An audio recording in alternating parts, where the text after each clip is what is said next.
Assalomu alaykum, yaxshimisilar? Farmonlar ishlar bilan. Shu aparat sotiladi. Suvhoy tashkani nasi aparati.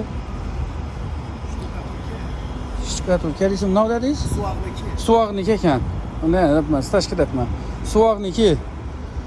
Yine kakışlık yolu uzatilgan. Qo'shib yuboring-a.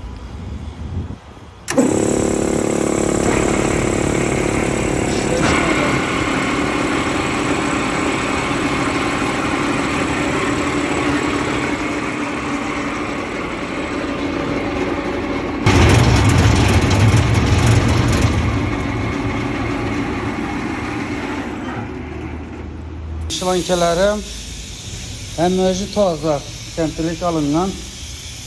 Nömerlerini koyaman, üzerine alaka çıkıp gelişip alıveresizler. İtibarlarınız için rahmet ederim.